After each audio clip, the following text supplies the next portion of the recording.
문학을 공부하는 방송 문학정독의 버스트입니다.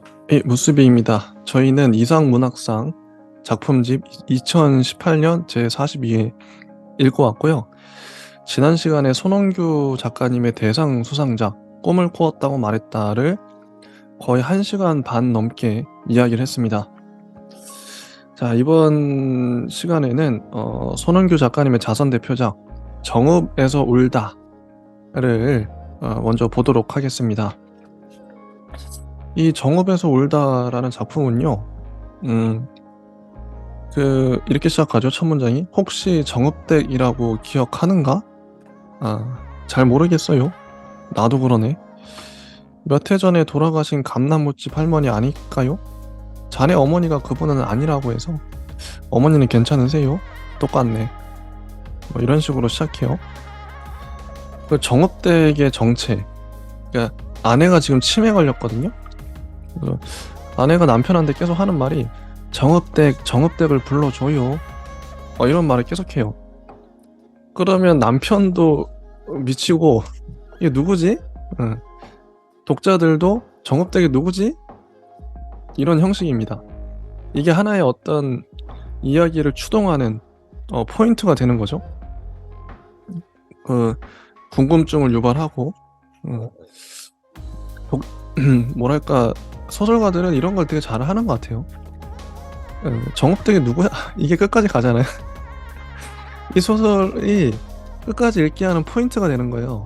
근데 마지막에 나오죠. 거의 이제 뒷부분에 가면 정읍댁이 그렇구나 이게 하면서 감동이 밀려오는 이런 정읍댁이 그런 요인으로 작용을 합니다. 아내는 지금 치매에 걸렸고, 근데 이 남편은 중간에 바람이 났죠. 바람이 났어요. 순자란 그 여인과 중간에 바람이 났다가 뭐 아내가 또 그 소문이 나가지고 막 드자비하고 하다가 또 다시 이제 또 무마했다가 또 다시 순자 만났다 뭐 이러고 있죠. 그 순자가 또 아내를 봐주기도 하고 아내가 자꾸 집을 나가니까요. 정신이 오락가락하니까. 뭐 그런 관계예요, 순자랑. 그러다 마지막에 이제 좀 감동적인 얘기를 하면서 끝나요. 이 작품은 어떤 소품 같은 느낌의 작품입니다. 자, 그래서 좀 이따가 한번 정읍댁이 누군지 그거는 이제 스토리 한번 구체적으로 한번 보면서 저희가 한번 말씀을 드려볼게요. 자, 파우스트님은 이 작품을 어떻게 보셨나요? 일단 뭐 재밌게 읽었고요. 어떤 순자와 아내의 어떤 이야기 그리고 나와의 어떤 관계는 뭐 이장이 어떤 그런 풍경들이 아주 뭐 자연스럽게 웃겼고요. 다만 조금 뭔가 아쉬운 것은 결국 이 정읍대교로 가기 위한 어떤 중간중간 과정에 마치 이제 하나의 어떤 실타래나 인간의 어떤 면이나 밝은 면과 어두운 면, 뭐, 뭐 새침한 면과 뭐 다양한 면들이 중간중간에 어떤 기기적인 어떤 장치가 있었으면은 이 이야기의 어떤 여러 가지 이제 서사의 어떤 재미와 더불어서 이 어떤 정업대행이 가진 어떤 상실의 어떤 주체를 더욱더 선명하게 강조해서 보여줄 수 있지 않을까 그런 생각이 들었습니다. 저는 손흥민 작가님이 어쨌든 자신의 자선 대표작으로 이 작품을 내세우셨는데 가져오셨는데 재밌는 게 대상 작품이 대상 작품에서도 치매가 나왔었죠. 치매가 어머니가 치매였었는데 여기 자선 작품에서도 아내가 치매예요. 그래서 이걸 고른 거 아닌가. 하우스님 어떻게 생각하세요? 연결고리가 있어서 그런 거 아닌가?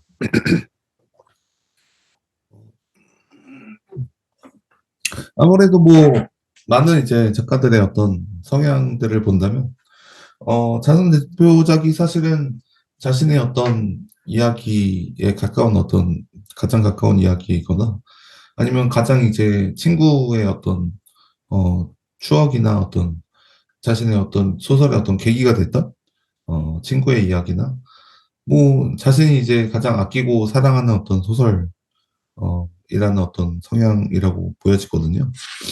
그런 의미에서 그 뭐 세 가지에 걸쳐 거나 아니면 이 소설이 주는 자신의 어떤 삶의 방향성이나 이제 뭐 문학을 처음 이제 꿈꿨던 혹은 이제 꿈꾸는 과정에서 자신이 가장 아끼고 사랑하는 그런 소설이라고 생각이 들다면 결국엔 이 소설의 어떤 치매의 어떤 이야기와 어떤 자선 바자와 체육대회 이야기나 그리고 정읍의 어떤 그런 정황이나 욕쟁이 할머니나 이제 대학 신문사나 이런 풍경들이 가장 어떻게 보면은 많이 이제 그 소설에는 이제 당연히 뭐 사람들의 독자를 이제 의식하고 어떤 선으로 가기 위해서 이제 점으로 가기 위해서 노력을 해서 이제 간다고 한다면 여기서는 사실 자선 대표적인 뭐 그럴 필요는 없잖아요.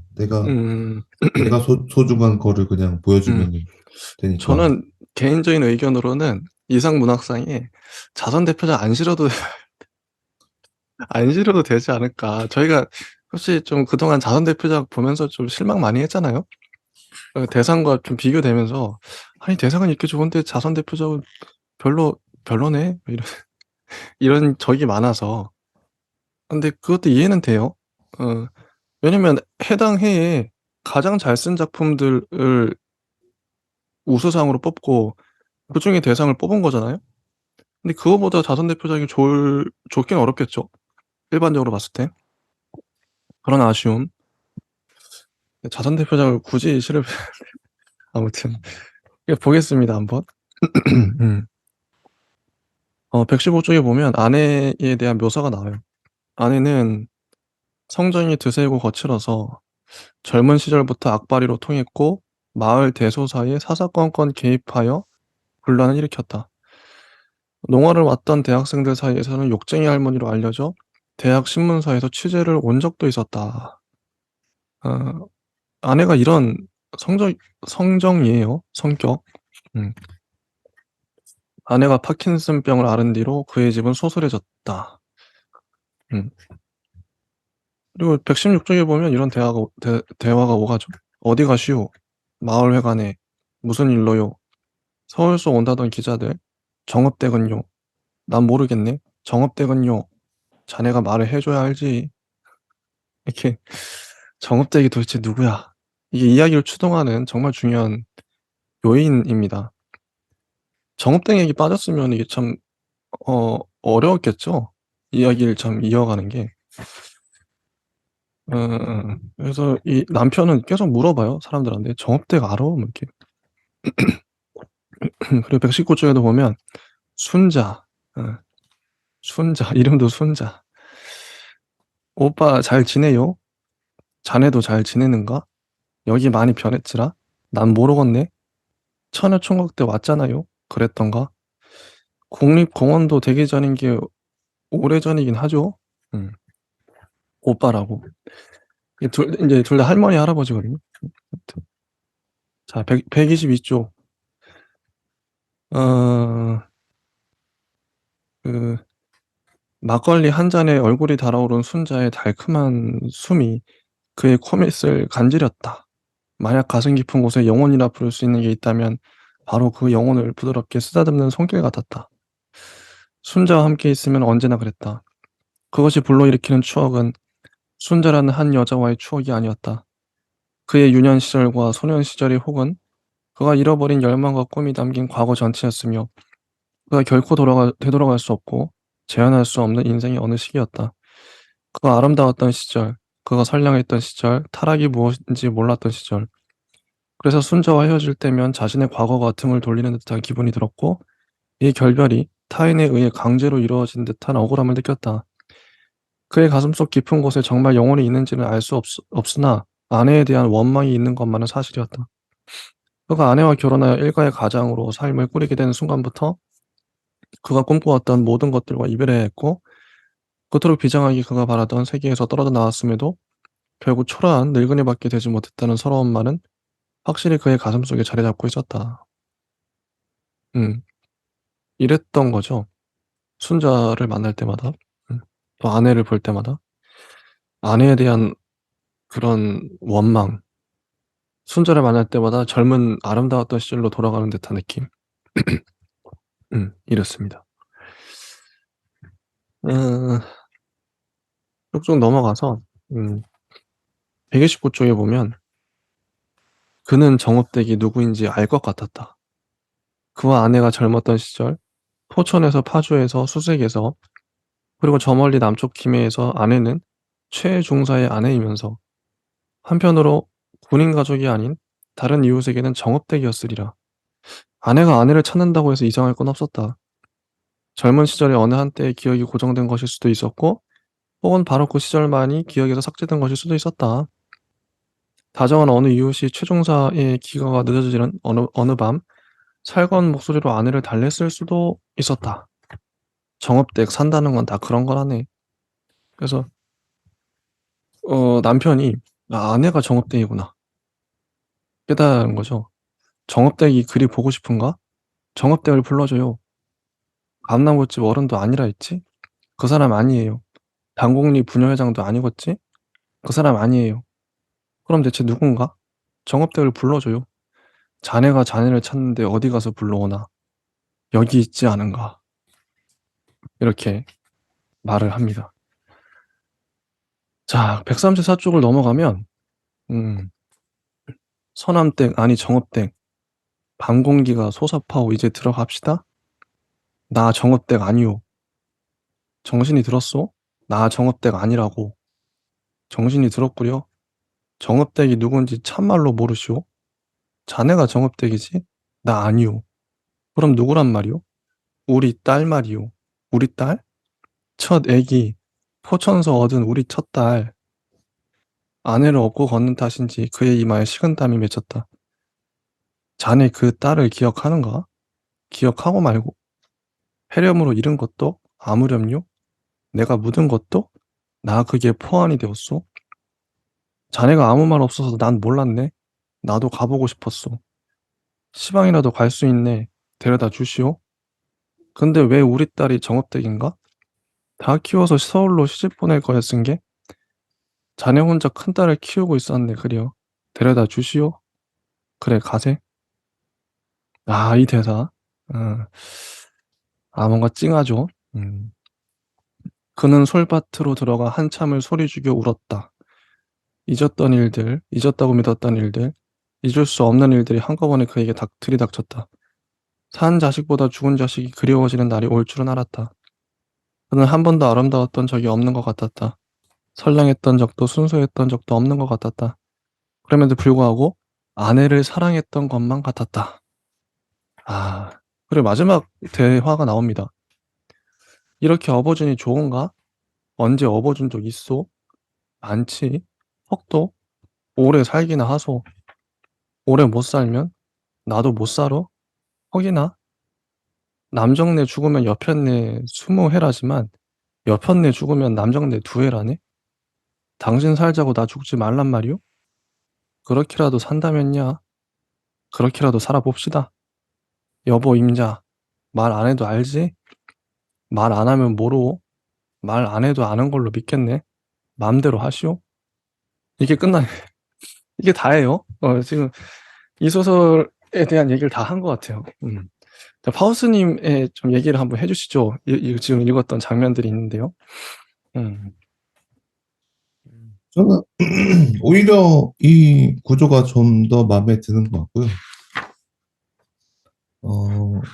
이 소설이 이제 어, 점점 이제 하나의 어떤 재앙이 가는 지점이 이제 딱 분명할 뿐더러 그 슴슴한 어떤 대화들이나 그리고 어떤 약속이나 어떤 뭐 여러 가지 이제 이야기들, 에피소드들, 그런 것들이 뭐 어, 점점 이제 하나의 어떤 이미지상이 지배적인 어떤 이미지상이 그려져서 어, 재밌었던 것 같습니다. 음. 저는 이게 아내 그 정업댁이 누구냐. 처음엔 아내인 줄 알았죠. 근데 마지막에 가니까 죽은 딸이 정업댁이었어요. 아내는 계속 그래서 정업댁, 정업댁 불렀던 거죠. 딸을, 딸을 잊지 못해서.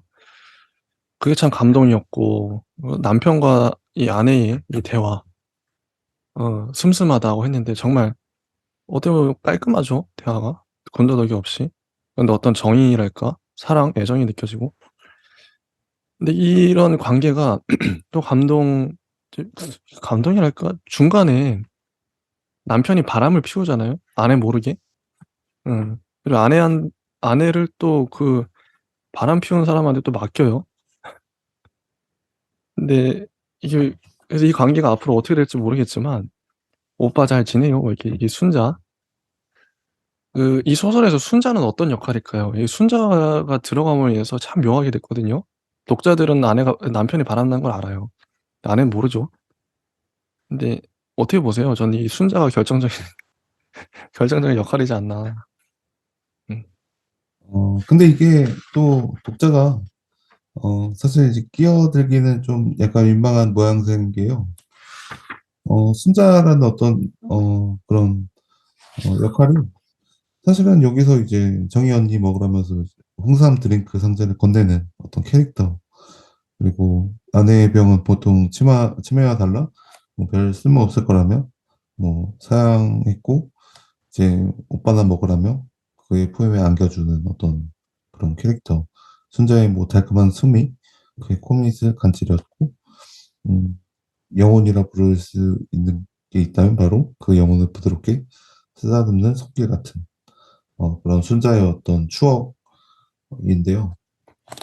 이게 사실 이게 독자가 끼어들어서 뭐야, 순자 뭐야 하면서 이제 또 여기에 어떤 아내를 이제 배신한 거야 뭐야 하면서 하기보다는 굉장히 그냥 이 이야기에 녹아들어 있어요. 자연스럽게. 배신했다기보다 아. 그래서 어떤 연유로 이 순자랑 아. 어떻게 손을 이제 맞댄 건지, 어떻게 달콤한 숨이 된 건지 그냥 일반 숨인데 전혀 연유를 모르죠. 그러면은 그냥 이야기를 타고 가야 돼요, 일단. 이 오토바이를 타고, 음. 이게 그럼 계속 달리면. 바람났다고도 볼 수 없나요? 음. 그냥 우정이라고 봐야 되나? 근데 그렇게 보기에는 그 달콤한 숨이나, 그죠. 둘이 뭐, 어디 가잖아요 또. 오빠나 먹으라면서 이제 그의 품에 막 홍삼 드링크를 오빠 그냥 오빠 자연스럽게 이제 안겨주면서 영혼을 부드럽게 쓰다듬는 손길이라고 하니까, 이렇게 대놓고 그냥, 이렇게 말하는 거, 대놓고 말하고 있는데요. 네. 저는 그래서 이 소설에서 남편이 만약 순자 없이 이게 진행됐으면 이 소설이 안 됐을 거예요. 순자 쏙 빼면 그냥 뭐 아내랑 남편이랑 사랑하는 얘기예요. 어.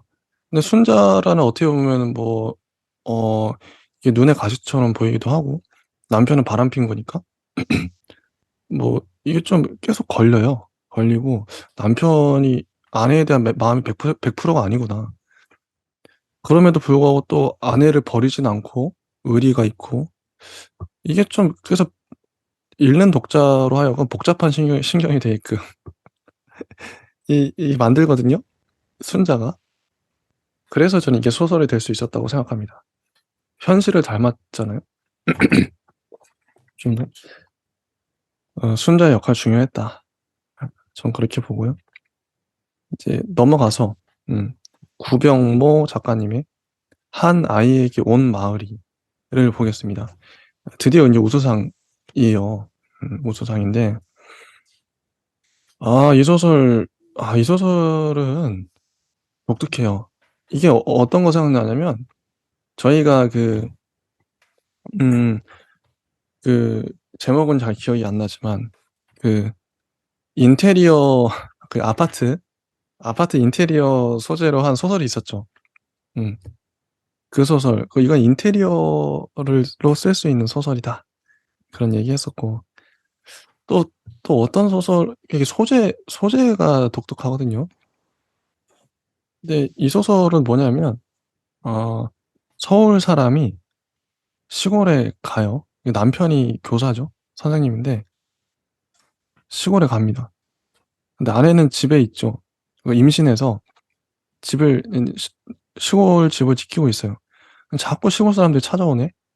근데 여기서 그려지는 시골은 그렇게 막 우리가 목가적이고 막 그런 것만 아니에요. 되게 좀 이 임신한 아내에게 찾아오는 그 노인분들, 동네 사람들 되게 귀찮고 뭐 짜증나기도 하고 뭐 그런 존재들이에요.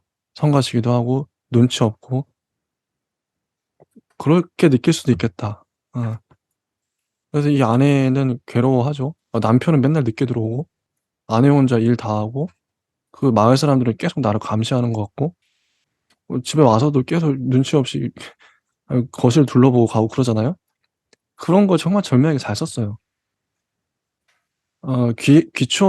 귀촌을 하면 귀촌을 한 도시인의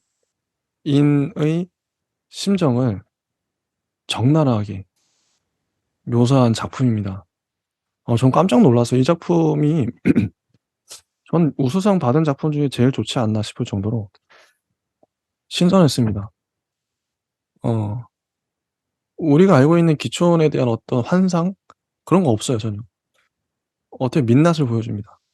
'귀촌하면 실제 이런 경우 많이 겪겠다.' 싶을 정도로 남편도 고생하잖아요. 귀촌해 가지고 거의 적응한다고 맨날 밖으로 돌고 근데 마지막에 또 사건이 터지죠. 아내가 인제 임신한 아이가 나오려고 그러죠. 그 사건도 좀 절정으로 잘 끌어갔고 중간에 또 그 얼굴에 어떤 흉터가 있는 동네 청년이 있어요. 그 청년도 잘 묘사했죠. 여기서도 또 중요한 인물로 등장합니다. 서사를 끌어가는. 좋았다. 한 아이에게 온 마을이. 이 파우스님은 이 소설 어떻게 보셨나요? 저는 뭐 어, 중간 부분이 가장 좋았다고 생각이 들고요. 예. 왜냐하면 뭐, 이 이야기의 어떤, 전개의 방식이나 이제 어떤 소설의 어떤 맥락은, 개인적으로 생각하기에는 뭐, 타국석의 이국 같이, 어, 사실 뭐 도시에서도 뭐 집들이 하거나 뭐 여러 가지 사람들을 만나면, 당연히 이제 낯선 타인이 이제 타자가 들어오는 것이, 굉장히 껄끄럽고 불편한 어떤 맞네요. 일이. 어디를 가도 도시에서도. 네, 다만 차이점이 있다면 이제 도시에서는 사람이 많으니까 이제 뭐 정리를 하거나 뭐 새로 이제 살림을 꾸리거나 막 이렇게 하는 게 가능할 텐데 시골에서는 사실 아는 사람이 이제 적죠. 어, 다 아는 어, 사람이고 서로. 지역을 옮기지 않는 이상은 잘 그거는 한계가 있죠. 그치. 또 뭐 그러면은 도시가 너무 싸가지 없는 게 아니야. 이런 데 아무튼 뭐 여기서는 이제 중간에 그런 어떤 이야기들이 뭐 재밌어요. 중간에 이제 음. 아이 예, 아이의 배를 또 이제 만드는 이제 음. 노부인도 있고 음. 그리고 그런 장면이 아주 있죠. 예, 그리고 이제 여자들이 이제 애를 안 낳는다는 상속 방식부터 뭐 바꿔야 아이들이 태어날 거라는 발상의 전환을 촉구하거나 뭐 다들 먹고 살기 힘들어서요. 뭐 이런 어떤 소소한 재미들 여러 가지 이제 이야기들 들이 이제 재밌는데요. 이것이 이제 결국에는 이제 어, 끝에 이제 가서 결국에 이제 양수가 이제 좀 터져서 이게 사고가 맞아요. 나서 맞아, 맞아. 예, 이제 그 고맙게도 이제 아는 분이 이제 딱 그 데려다 줘서 그 아이를 이제 잘 출산을 하거든요. 음. 그 근데 예. 근데 이 이야기의 어떤 불편한 지점으로 그리고 되게 안 좋은 어떤 안 좋게 하기보다는 긴장되는 지점으로 가려면은 유산을 했어야 되지 않나, 뭐 이런 생각도 아, 들고, 오히려 그렇게 했다면 어땠을까? 그리고 더 불편한 거죠. 이 시골이. 맞아요. 근데 그쵸. 음, 떠날 수가 없어. 음, 심지어. 음, 이러면은, 이거는 대박이라고 생각이 듭니다. 음. 네. 그러니까 남편이 이완인데, 보복성 발령을 받았다. 시골에 4년만 머물다 올 생각이었죠. 이완과 그 아내는. 하여튼 내려왔습니다. 내려와서 뭐 잠깐 살다 오지 뭐, 그랬던 거예요. 음. 예, 제가 중간중간 좀 와닿았던 문장들 한번 읽어 드릴게요. 165쪽에 보면, 어, 이 노부인이 말을 하죠. 그, 그 배를 딱 보고, 배의 모양을 보고, 7개월 됐어요 하니까, 어디 보자. 배가 크고 펑퍼짐하니 아래로 처진 게 딱 고추네. 음. 대대로 조상 잘 모셨으면 고추지 뭘. 정주는 앞으로, 정주가 이 여주인공 아내예요. 정주는 앞으로 이런 정근대적인 발화를 수시로 듣게 되리라는 걸 예감하면서 노부인의 손가락이 배에서 도무지 떨어질 생각을 않기에 별채로 나가는 척 뒤로 한 발 물러섰다. 얼마나 노골적이에요. 이런 어르신에게 여자들이 애를 안 낳는다는 사고방식부터 바뀌어야 아이들이 태어날 거라는 발상의 전환을 촉구하거나 다들 먹고 살기 힘들어서요. 같은 최소한의 이유를 첨언해 보았자 좋을 일은 없다는 걸 정준이 익히 알고 있었다. 음. 그 노부인이 이런 말을 하는 거죠. "요즘 젊은 여자들이 그렇게들 애를 안 낳는다며 아주 못돼 가지고들 새댁은 애를 갖다니 정말 장하네." 근데 어르신들이 할 말이에요. 할 법한 말이에요. 음. 이런 말하는 분들 있죠. 이들은 대체로 몇몇 신문에서 불러주는 대로 그것을 진실이라 믿으며 살아가는 한편 사람의 출산을 발목에 감기는 기름진 흙이나 적과 꿀이 흐르는 영토에서의 추수 같은 일련의 풍요와 긴밀히 관련짓는 구시대적 관념이 있었다. 그건 세상을 향한 통로가 마땅치 않아서일 것이며 그걸 탓할 수는 없었다. 그리고 내 또 신문에서 봤는데 일본 무슨 마을인가 통째로 없어질 뻔했다가 조금씩 인구 늘어나서 잘 살게 된 거 보여주면서 그걸 아주 멋진 말로 제목을 딱 달아놓았더라고. 한 아이를 키우는 데는 온 마을이 필요하다였던가? 그거 얼마나 좋은 말이야 그래. 어미들도 세상 편하고 서로 도와가며 기르고 예 그런 얘기가 있죠. 정주는 뒤에 나올 말을 삼켰다.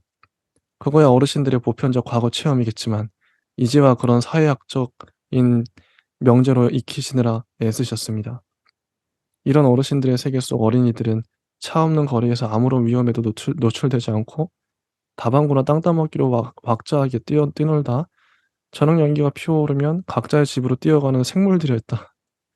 거기서 좀 더 업그레이드된 세계에는 네발 자전거나 축구공 같은 것이 포함되어 있을 터였다. 그리고 그 그림 같은 세계에서 엄이란 한 아이가 더 태어나면 상위에 숟가락 하나만 추가로 올려놓으면 되는 존재였다. 아까 이 장면 말씀하셨던 거잖아요. 파우스님 이거 어떻게 보셨나요?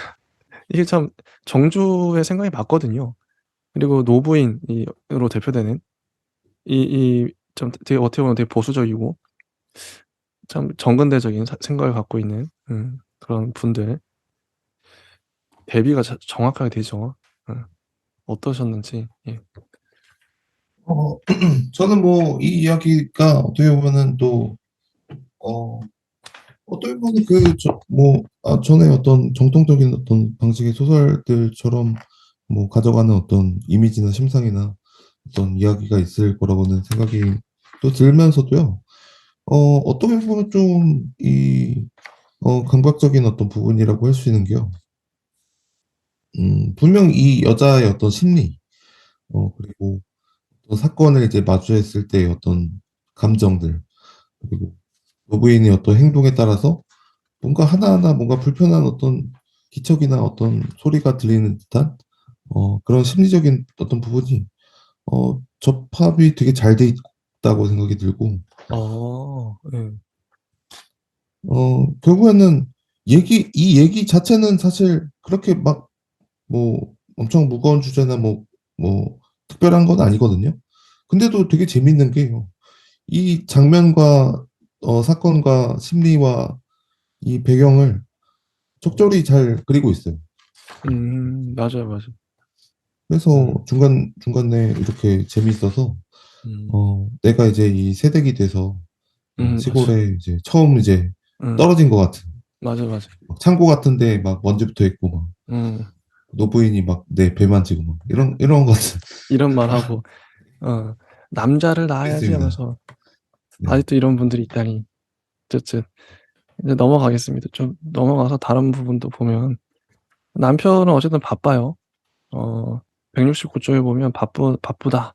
뭐 그런 얘기 나오고, 어, 170에 보면은, 어, 떡을 돌립니다. 정주가. 마촌떡이 남아 산 아래 집들까지 돌렸다로 나오는데, 어, 들르는 집들마다 처음에는 젊은 여성의 둥그런 배에 주목했고, 다음으로 그녀 입에서 나오는 표준어에 대면대면했다가 정준의 부부가 농사 지으러 완전 귀촌한 게 아니라는 사실을 알자 반색하며 좀 앉았다 가라고 권했다. 교역자라니 대단하셔라. 지식 노동이 교환 가능한 가치로 간주되고 교사는 스스로를 교역 노동자로 정의하며 학부모는 교사를 서비스직 정도로 여기는 게 보통인데 아직도 이건 어르신들은 인쇄칠에 불과하더라도 스승이라는 존재에 절대 의미를 부여했다. 정주는 자신들의 정보를 물어오는 이들에게 적절한 어깨짓과 말로 겸손을 표하며 자랑스러움을 묻어나는 미소를 짓지 않는 데 신경 썼다. 집집마다 반일을 마치고 해 떨어지기 전에 들어온 장년층 부부가 수정과나 식혜에 과일을 내오며 정제도로 장하다고 칭찬해서 덕담까지 한마디씩 건네는데 그 천편일률적인 내용에 정주 입가의 미소에는 미세한 경련이 묻어나왔다. 서울 아가씨가 남편 믿고 이렇게 청구서까지 오다니 아이를 베다니 요즘 이런 젊은 여자가 어디 있담 대견도 해라. 처음 김할머니네 집을 포함한 네대 집에서 같은 이야기를 듣고 다과를 얻어먹다가 나중에는 다른 집에도 인사를 드리러 가봐야겠다는 구실로 정주는 몸을 일으켰다. 그럴 때마다 노인들은 행여 인부가 어디 걸려 넘어지기라도 할까 먼저 슬리퍼를 깨고 나서서 문을 열어주고 앞을 살펴주었다. 어느 노인 할 것 없이 자기들 딸이나 며느리라도 되는 듯 어깨를 쓸어내리고 등을 두드렸으며 정주는 어깨를 살짝 움츠리면서 상대가 내민 손이 민망하지 않을 만큼의 거리를 가능한 한 유지했다. 묘사가 진짜 좋죠. 전 이거 보면서 아, 이 디테일이 미쳤다고 생각했어요. 여기 나와 있는 이 한 문장 한 문장이 정말 디테일이거든요, 이거는. 근데 실제 겪을 것 같아요. 이럴 것 같아요. 자기가 겪었나 싶을 정도로 와, 이거 이렇게까지 디테일하게 쓴다고? 근데 이 행동 하나하나, 말 하나하나가 보세요. 깜짝 놀랐습니다. 저는 여기 실려 있는 작품 중에 제일 디테일하다 생각해요, 이 문장들이. 정말 촘촘하잖아요. 여기 실린 다른 작품들은 좀 헐거운 경우도 많거든요. 관념으로 떨어지거나. 근데 여기는 정말 이 빽빽하게 이 문장마다 지시하는 것들이 다 다르잖아요. 아, 이렇게까지 쓰다니. 이 몰입력 엄청나다. 문장이 참 좋았습니다. 어, 디테일의 향연이다. 173쪽에 보면 음, 이런 문장이 있는데요.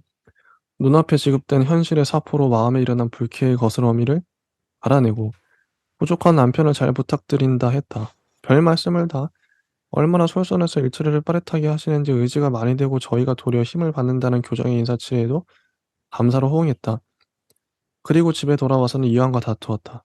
정주는 그런 경우를 예상치 못하여 화장기 없는 푸석하고 살찐 얼굴을 남편 직장 동료들에게 보인 데 대한 수치심을 토로했으며 이완은 부인인데 뭐 어떠냐 아무도 당신 얼굴 같은 건 신경 쓰지 않으며 사람들이 빤히 둘러서 있는데 아내 소기를 생략하고 안면 몰수한 채 돌아와 버릴 수 있겠느냐는 입장이었다.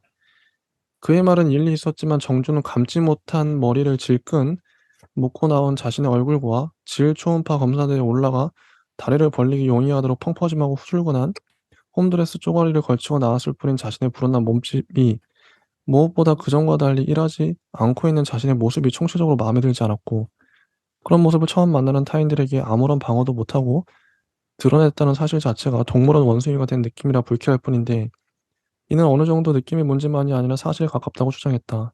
그들 중 절반 이상이 정주의 얼굴을 보자 약간 흠칫하는 기색을 감추지 못했을 뿐더러 시선을 배에 두는 쪽이 차라리 편하다는 듯 눈을 내리깔았던 것이다.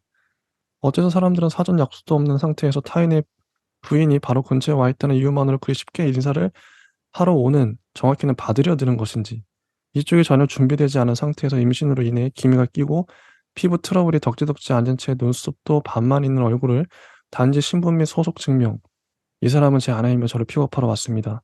집에 차가 한 대뿐이라서요. 를 위에 보이라는 것은 일종의 폭력이 아닌지, 나는 당신의 소유물 아닌 인간인데 어째서 그런 기분을 느껴야 하는지, 결국 그들은 인사를 빌미로 신임 교사의 아내에 대한 품평을 하고자 몰려온 게 아닌지, 입 밖으로 대놓고 별점을 매기지는 않더라도 이 산골까지 남편 하나 믿고 따라 내려온 아내가 어떤 여자인가 최소한 스캔하려던 게 아닌지, 정주의 원래 예정은 이한에게 초음파 사진 결과부터 보여주는 것이었는데 자신이 고작 5분을 넘지 않은 인사 때문에 세상 모든 것에 시비를 걸고 싶어졌다는 걸 알았으나 한 번 여우러지기 시작한 생각을 바닥에 퍼진 물처럼 태도를 잃고 확산되었다. 그런 상태에서 이완이 남든 늘 필요 없고 제 눈에는 괜찮으니 걱정 말라든지, 임신록이 빠지고 나면 금방 좋아질 거라든지 그 비슷한 말을 어떤 말을 해봤자 소용없었다. 껍질에 불과한 얼굴이니 내면 운운하는 거야말로 이 순간은 세상에서 제일 무용한 소리였다. 하여 그날은 본질에서 벗어나 경찰을 한 대 더 사느니 세워둘 데가 없다느니 하는 실랑이로 튀었다가 차를 두고 간 날 퇴근 시간이 불투명해지면 가능한 한 택시나 카풀을 이용하여 귀가하겠다는 이완의 대답으로 얼버무려졌다. 그 다음날 이완은 늦도록 돌아오지 않았다. 야, 이거 디테일 보세요. 읽으면서도 깜짝 놀라는데, 야, 이거 미쳤다. 문장 너무 좋죠. 이 순간에 아내가 이렇게 느꼈던 거고, 이완이 이렇게 반응했던 거고, 그리고 이 선생님들은 왜 아내를 보러 나왔던가, 어, 인사를 받으려 나오고, 아내를 품평하러 나오고, 이, 이 정확한 문장들. 어떻게 보셨나요, 파우스는? 저 읽으면서 깜짝 놀랐네. 문장 너무 좋은데요.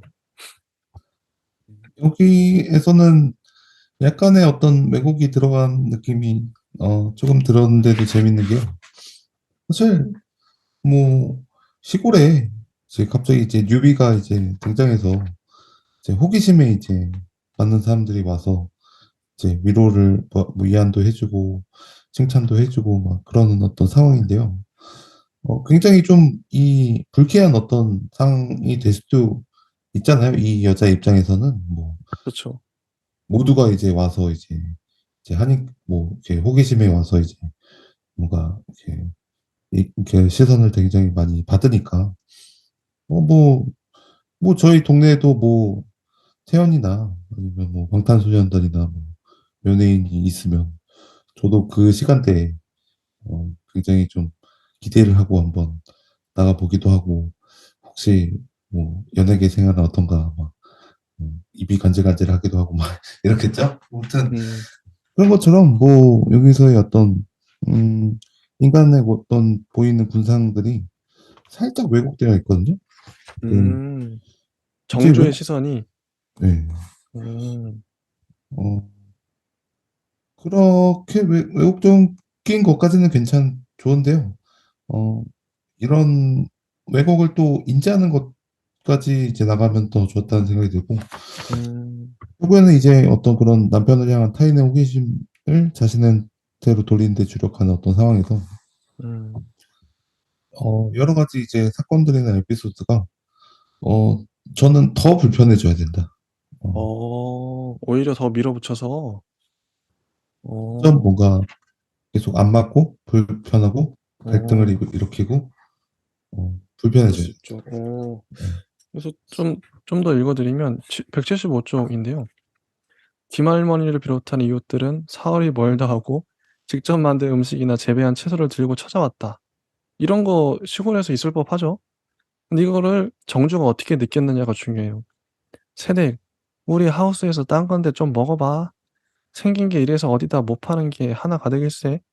한두 봉지가 아닌 한 괴짝으로 핸드카트에 끌고 오는 게 보통이라 정주는 저희 둘밖에 안 살아요. 기겁하며 사양했으나 이웃들은 이대로 둬봤자 집에서도 상할 뿐이라며 굳이 상자를 부려놓았다. 물건만 내려놓고 밥에 돌아서는 이들도 있었지만 대부분은 집안을 기웃거리며 살림이나 뱃속의 아이에 대해 참견하는가 하면 간혹 정주와 이완 부부의 출신짐이 떠나온 것에 대해 캐기도 했다. 정주가 아무리 요령 좋게 둘러대거나 화제를 전환한들 찾아오는 이들에게 음료수 한 잔 내오지 않을 도리는 없었고, 노인들은 단 10여 분을 머물다 가더라도 당신들이 듣고 싶은 것만 쏙쏙 뽑아가는 신이한 귀를 지니고 있었다. 아, 묘사가 정주 입장에서 이렇게 느껴졌던 거예요. 절묘하죠. 실제 당해보면 이렇다. 음. 전 정말 좋게 봤습니다. 176쪽에도 보면 어 "조리를 해 벌써? 몸도 안 풀고? 그게 아니라 예약을 해 둬야죠. 산후조리원이 뭐 하는 곳인지는 알지만 그걸 성금 걸고 예약까지 한다는 데에 노인들이 혀를 내둘렀다. 개중에는 가뜩이나 계집질에 애를 안 낳아 나라가 망한다는데 실상은 조리원에 줄까지 서야 들어갈 수 있다니 당최 누구 말이 맞느냐고 되묻는 이도 있었다.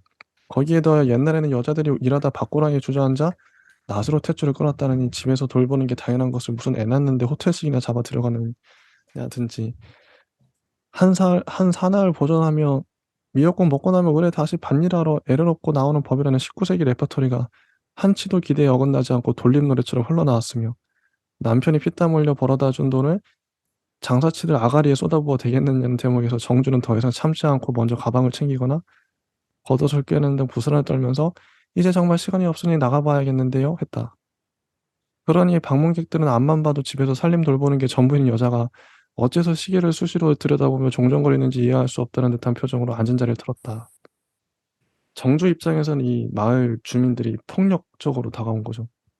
무례하고 정근대적이고 그런 사람들로 보이는 거예요. 음. 178 쪽에도 보면 어 "이화는 아직 돌아오지 않았다." 계속 그런 말 나오죠. 극구 마다했으나 그전 회사 동료들과 친구들의 성의를 거절하지 못하고 정주가 주소를 불러준 뒤 이틀에 한 번꼴로 출산 준비 선물이 배달되었다.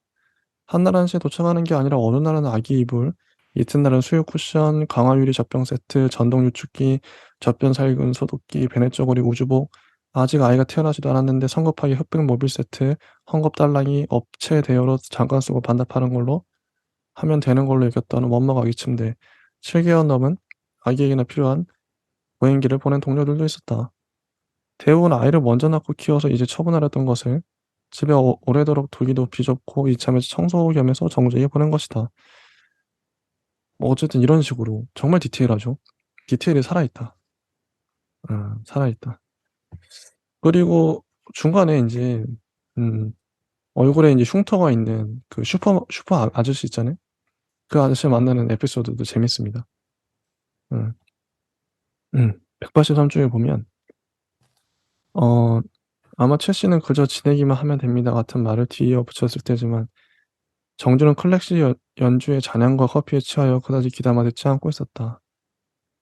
그가 구 조직원의 잔당이든 등판에 문신이 있든 이 자리에서 우통을 까고 보여줄 게 아니라면 상관없었고 밀랍으로 봉한 봉투를 뜯어 열듯이 그에게서 뭔가 끌어내고 싶은 이야기는 없었다. 그러니까 아까 그 얼굴에 흉터 있는 분. 음. 상대방이 먼저 입을 열고 싶어 어쩔 줄 몰라 하는 눈치가 엿보인다면 적당히 추임새라도 넣어 주었겠지만 정주는 어차피 오랫동안 알고 지낸 사람이 아닌 다음에야 그의 눈밑 상처의 배경이 훅 불면 흩날릴 관심을 갖고 싶지 않았다. 그것이 타인에 대한 최대한의 예의라 믿었고 김할머니를 비롯한 동네 어르신들을 그동안 보아오면서 깨달은 타인에 대한 가장 바람직한 자세였다. 음. 그러니까 이게 이 소설은 전반적으로 그 정주의 시선을 보여주죠. 정주가 어떻게 느끼는지.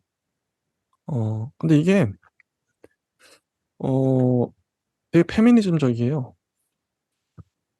그리고 이게 이 시선 자체가 제가 보기엔 구병모 작가님이 이 정주가 느끼는 여기 나와 있는 문장들은 구병모 작가님 그 작가님의 목소리다.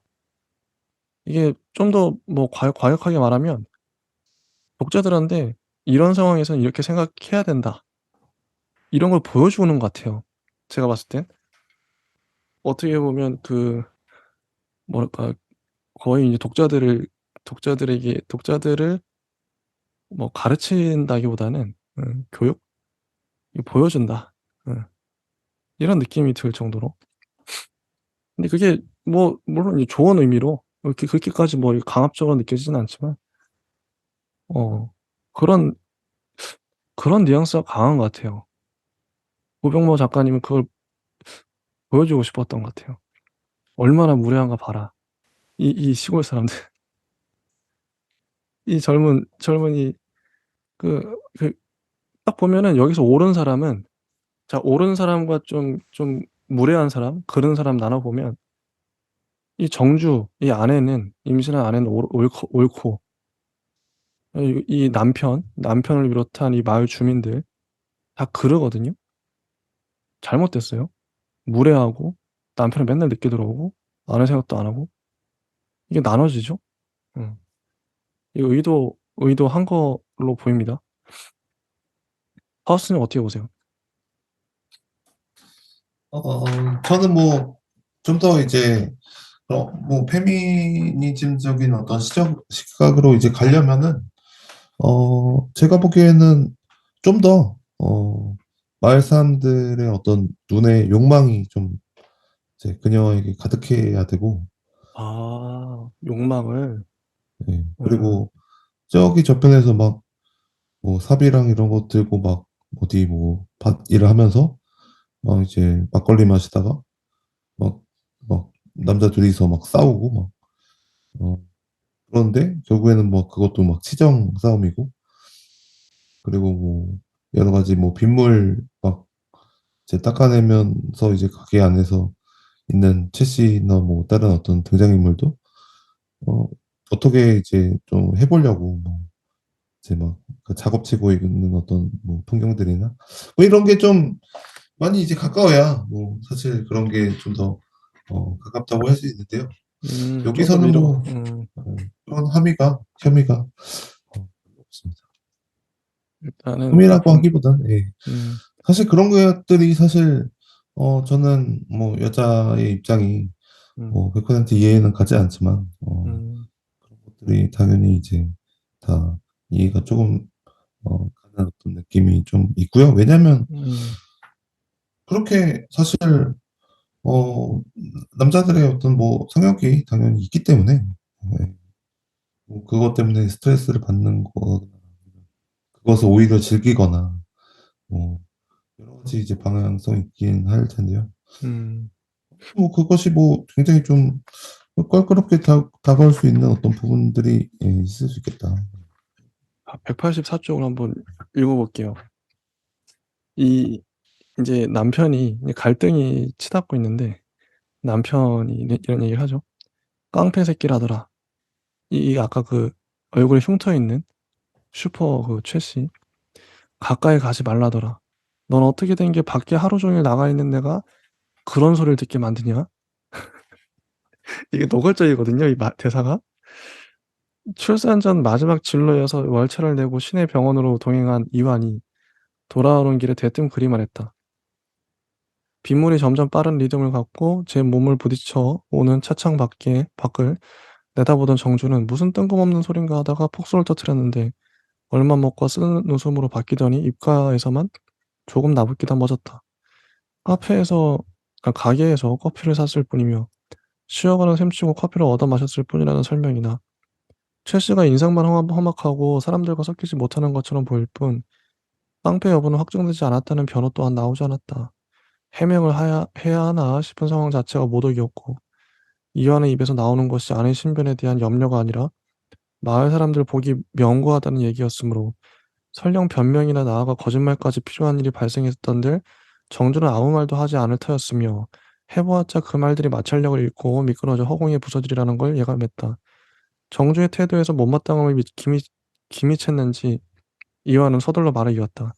아니 공연히 무슨 일에 엮이기라도 하면 걱정되니까 그런 구멍가게에 뭐 쓸만한 물건이 있다고 뭐든 필요하면 나한테 시켜 들어오는 길에 사갖고 오면 되잖아.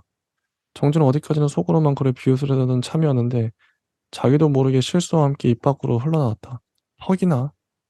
이완이 핸들을 주먹으로 내리쳐서 정주는 반사적으로 배를 감쌌다.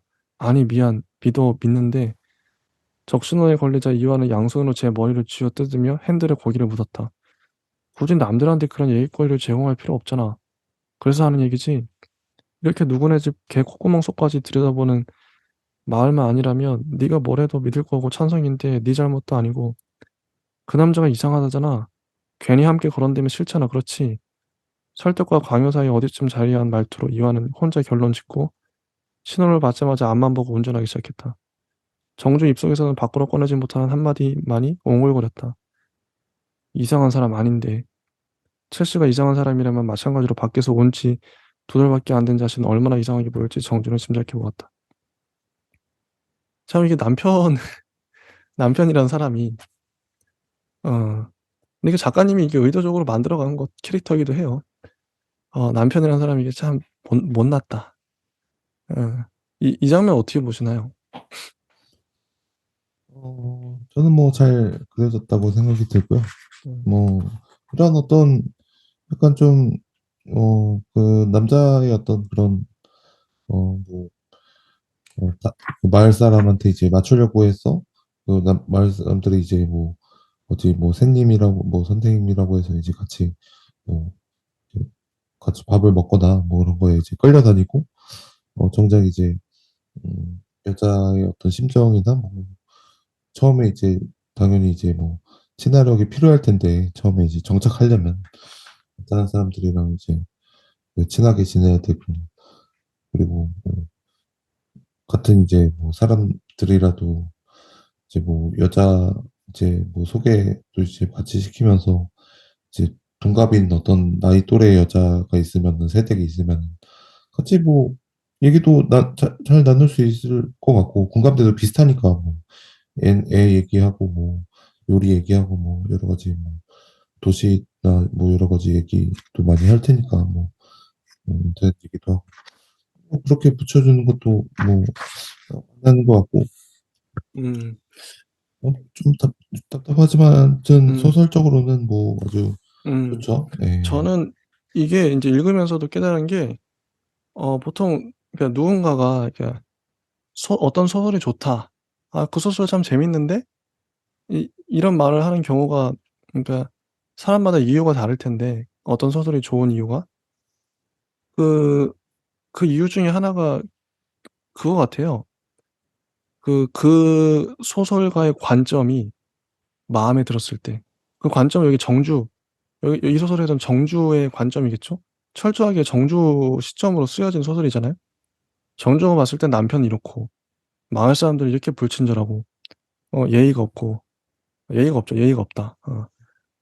근데 이런 관점이 제 생각에는 현재 뭐 20 대, 30 대의 여성들이 이 소설을 읽으면 정말 공감할 것 같아요. 이 정주의 시점이 여기 내 생각하고 똑같아. 아까 페미니즘 얘기했잖아요. 페미니즘은 이거 딴 게 아니라 여성의 입장에서 봤을 때 남성이 아니라 정말 공감하겠다. 정주의 시점이 너무 마음에 들어. 이건 내 이야기야. 나라도 그럴 것 같아. 이 시골에서 정주처럼 내가 임신하고 이렇게 가면 이런 경험을 할 것 같아. 그런 부분에서 잘 쓰여졌다는 거죠. 이런 이 소설이. 구병모 작가님이 그거를 의도하셨을 것 같기도 하고. 음. 그래서 전 좋아요. 그런 부분에서. 어. 이 관점이 이런 작가의 이런 관점이 너무 마음에 든다. 192 쪽에 한번 마지막 문단들 읽어 볼게요. 정주는 문득 러시아어에 어깨를 부딪히거나 서로 발을 밟고 밟히던 사이였던 다시 스쳐갈 일 없으며 형상이 떠오르지 않는 수많은 얼굴들이 그리워졌다. 누구도 정주를 알지 못하며 정주 또한 그들을 모르는 세계에서의 불안과 서로에 대해 잘 안다고 믿어 의심치 않으나 실상은 아는 것이 없는 세계에서의 안식 가운데 선택을 요하는 문제에 불과했다. 환멸과 친밀은 언제라도 뒤집을 수 있는 값싼 동전의 양면이었고 이쪽의 패를 까거나 내장을 꺼내 보이지 않은 채 타인에게서 절대적 믿음과 존경과 호감을 얻어낼 방법은 세상에 존재하지 않았다. 그때 폭우 속에서 자신의 아무런 조건 없이 이 지금 마지막 장면이 그거였죠. 폭우가 내리는데 남편이 이 정주의 핸드폰을 들고 가 버렸어요. 그래서 아내는 근데 갑자기 양수가 터졌죠. 그래서 혼자 가다가 막 급박한 상황에서 그 얼굴에 흉터 있는 그 슈퍼 첼시가 도와준 거예요. 그래서 슈퍼 첼시가 트럭 운전해서 병원까지 갔죠. 겨우 살았죠. 그 얘기 지금 하고 있는데, 그때 폭우 속에서 자신을 아무런 조건 없이 자신의 정체나 이완의 내력이나 소재에 대해 아무것도 묻지 않고 병원까지 실어다 주었던 최 씨. 그의 얼굴이 갑자기 생각나지 않아 정주는 의아해졌다.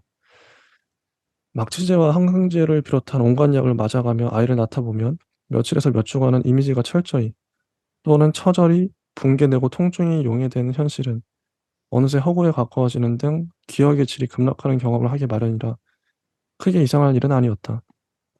그보다는 그녀가 한 번쯤 고개를 제대로 들어 그의 얼굴을 마주 들여다본 적이 없어서일 터였다. 그래도 이렇게 인상 자체가 떠오르지 않을 줄은 몰랐다. 마을을 떠날 정주에게 그는 오로지 눈밑 상처만으로 남아있는 사람이었고, 그것이 왼쪽이었는지 오른쪽이었는지도 분명치 않았다. 이 마지막 장면도 전 참 좋았어요. 최 씨의 얼굴의 상처도 기억이 안 나는 거야. 그 얼굴이. 그러니까 정주조차도, 정주는 어떻게 보면 그동안은 인제 이 소설 내내 어떻게 보면 믿음직한 화자로서, 음 독자들이 정주에게 되게 좀 뭐랄까 깊이 빠져서 이입하면서 "정주 생각이 맞아." 이렇게 응원하면서 보게 만들었죠. 고병모 작가님 그걸 노렸는데, 마지막에 이게 어떤 반전이라고 생각하거든요. 정주는 근데 그 최 씨 얼굴도 모르네? '이런 정주는 뭐지 그럼?' 이렇게 좀 질문을 던지게 만들어요. 정주에게 정주를 100% 응원할 수 없게끔 만들어 버려요. 그리고 오히려 이게 우리의 관념을 또 뒤집어 엎는 게, 우리는 시골 하면 시골 인심 이렇게 얘기하잖아요. 이 소설 자체가 그걸 배반해요. 얼마나 사람들이 참견하는지. 그러니까 오히려 '도시가 더 낫지 않나?' 그래서 정주는 결국 도시로 가거든요. 가겠다 결정하거든요. 이런 씁쓸한 상황. 음. 그래서 참 많은 걸 생각하게 하는 소설이다. 하우스님 이 마지막 장면 이거 어떻게 보시나요? 저는 뭐 약간 급하게 마무리된 것 같은 느낌이 들고요. 어. 특히나 이런 환대나 기억에 대해서는 둘 다 써도 여기도 좋고, 환대에 대해서 써도 좋고, 기억에 대해서 써도 좋다고 생각하거든요. 근데 약간 급하게 간 기분이라서, 이런 어떤 기억에 대해서 또 이제 많이 이제 쓰는 어떤 거라면, 여기서 이제 더 부각이 된다면 기억에 안 나는 어떤 상황들, 그런 것들이 이제 나중에 깨어나거나, 아니면은 그것이 이제 영영 뭔가 잊어버린 자신의 어떤 공포나 절망 속에서 기억이 계속 이제 계속 뭔가 무의식적으로 트라우마처럼 이제 작용하는 그런 것들도 깨우면은 좋지 않을까. 음. 좋습니다. 일단 시간 관계상 여기까지 해야 될 것 같긴 한데요. 한 아이에게 온 마을이 이거에 대한 총평을 잠깐 해 보면, 저는 이 깜짝 놀란 게, 이걸 지금 인제 녹화하면서 문장을 읽었잖아요. 읽으니까 좋아져 이게, 그러니까 그전에 갖고 있던 저의 일반적인 이 소설에 대한 평보다 더 좋아졌어요. 문장을 읽으면서 '아 이거 너무 좋은데?' 계속 읽으면서 '아 너무 좋은데?' 마음속으로. 뭐 예를 들어서 그전에 평이 별 4 개였다면 별 5 개로 되어 버린, 예 그렇게 됐습니다. 그럼 정말 좋다는 거죠. 소설은 솔직히 문장으로 읽어보면 알거든요. 문장으로 승부하는 거라. 정말 좋은 소설은 읽으면 티가 납니다. 예. 어 이 정주의 관점이 너무 마음에 들고, 음 그 하우스님은 좀 이 소설 어떠셨나요? 음. 저도 뭐 무슬리 님이 이렇게 얘기를 또 하신 거 들으니까요. 저도 확실히 그전에 그냥 쓱 읽었을 때보다는 이렇게 꼼꼼하게 읽었을 때 또 느껴지는 어떤 다양한 맛들이 맞아, 있어요. 분명히. 심지어 그런 맛들이 또 더 이제 맛보고 싶어요. 음, 그래서 좋았다. 네, 그렇습니다. 좋습니다. 소설이 좋아지는 마법. 네, 여기까지 하고요. 다음 시간에, 이거 한 시간에 소설 4개 다루려 했는데 2개밖에 못했어요. 매일 마음은 그렇게 먹지만, 다음 시간에 다음 작품으로 또 찾아오도록 하겠습니다. 예, 감사합니다. 감사합니다.